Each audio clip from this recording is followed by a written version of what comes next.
Hello student, कैसे हैं आप सभी। आशा है आप सभी बहुत अच्छे होंगे और अपने लक्ष्य के प्रति सजग होंगे, ऐसी ही मेरी कामना है। मैं मंजू शर्मा एक बार अपनी क्लास में आप सभी का बहुत बहुत स्वागत करती हूं। तो प्यारे बच्चों, आज मैं आप लोगों के लिए क्लास 12 विषय हिंदी के अंतर्गत जो मैंने आप लोगों को राष्ट्र का स्वरूप से चैप्टर पढ़ाया था, उसके अंतर्गत जो गद्यांश आते हैं उसमें 5 प्रश्न आते हैं। प्रत्येक प्रश्न 2 नंबर का होता है। तो वही मैं आज आप लोगों के लिए लेकर आई हूँ। देखिए गद्यांश क्या है। यह प्रमाण भाव ही भूमि और जन। मैं आपको देखिए थोड़ा पढ़ के सुना देती हूँ और लास्ट में मैं आपको पैराग्राफ दे भी दूंगी।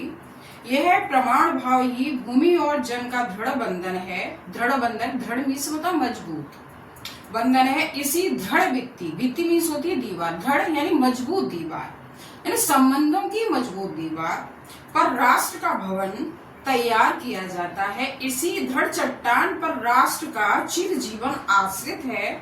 मानकर राष्ट्र के प्रति मनुष्यों के कर्तव्य और अधिकारों का उदय होता है। जो जन पृथ्वी के साथ माता और भूमि के संबंध को स्वीकारता है, उसे ही पृथ्वी के वरदानों में भाग लेने का अधिकार है। माता के प्रति अनुराग और सेवा भाव पुत्र का स्वाभाविक कर्तव्य है।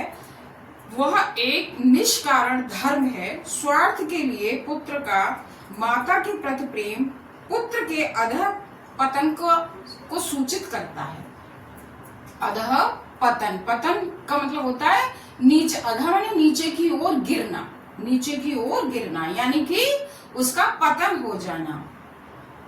जो जन मातृभूमि के साथ अपना संबंध जोड़ना चाहता है, उसे अपने कर्तव्यों के प्रति पहले ध्यान देना चाहिए। तो ये आपका पैराग्राफ है।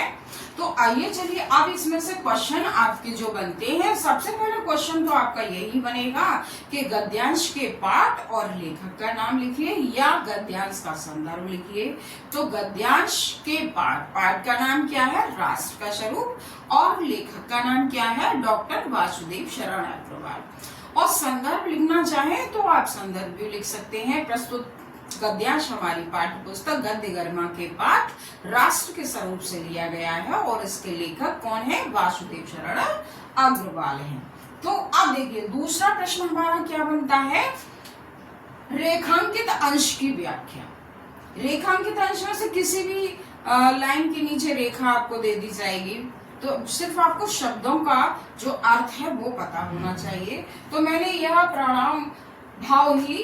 प्रमाण भाव ही भूमि और जन का, ये जो है मैंने एक लाइन का आपका जो है क्या है रेखांकित की हुई है।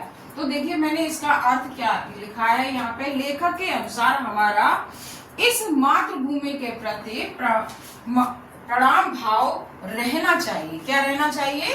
रहना चाहिए।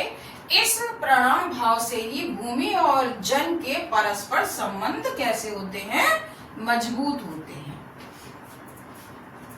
यानी प्रणाम का मतलब होता है किसी को नमन करना।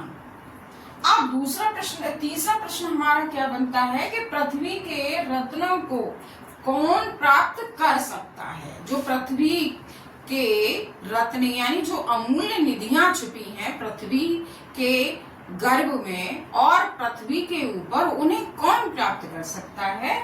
तो देखिए कौन प्राप्त कर सकता है कि जो जन पृथ्वी को माता के तुल्य सम्मान देगा, वही पृथ्वी के रत्नों को प्राप्त कर सकता है। क्योंकि पृथ्वी हमारी माता है और हम उसके पुत्र हैं। जब हम पृथ्वी को माता के समान आदर और सम्मान देंगे, तभी हम उसके रत्नों को प्राप्त कर सकते हैं। तो इस तरह से ये प्रश्न आपका बनता है। चौथा प्रश्न आपका बनता है, कैसे व्यक्ति द्वारा राष्ट्र का उत्थान नहीं हो सकता? तो कैसे व्यक्ति द्वारा नहीं हो सकता कि जो व्यक्ति राष्ट्र के प्रति अपने कर्तव्यों का निर्वहन नहीं कर सकता, तो ऐसे व्यक्ति द्वारा राष्ट्र का उत्थान नहीं हो सकता। क्योंकि राष्ट्र का उत्थान तभी हो सकता है जब देश में रहने वाला प्रत्येक व्यक्ति अपने कर्तव्यों का निर्वहन करे, तो राष्ट्र का उत्थान हो सकता आगे आपका 5वां प्रश्न है, पुत्र का अधःपतन किस बात का सूचक है? तो स्वार्थ के लिए यानी अपने स्वार्थ के लिए माता के प्रति पुत्र का जो प्रेम है वो किसका सूचक है? वो अधःपतन का सूचक है। तो जिस प्रकार माता अपने पुत्र का पालन पोषण करती है यानी अपने बच्चों का पालन पोषण करती है, ठीक उसी प्रकार धरती माता भी अपने सभी पुत्रों का पालन पोषण करती है। तो माता के प्रति यानी पृथ्वी माता के प्रति प्रत्येक जन का कर्तव्य है कि उसे सजाए संवारे और उससे अमूल्य निधियां प्राप्त करे। तो इस तरह से ये आपके लिए 10 नंबर के क्वेश्चंस जो आपके एग्जाम में 101% आते हैं। तो आशा है आपको समझ आए होंगे और आपने नोट भी कर लिए होंगे। और मेरा वीडियो पसंद आया हो तो लाइक कीजिए, सब्सक्राइब कीजिए, शेयर कीजिए।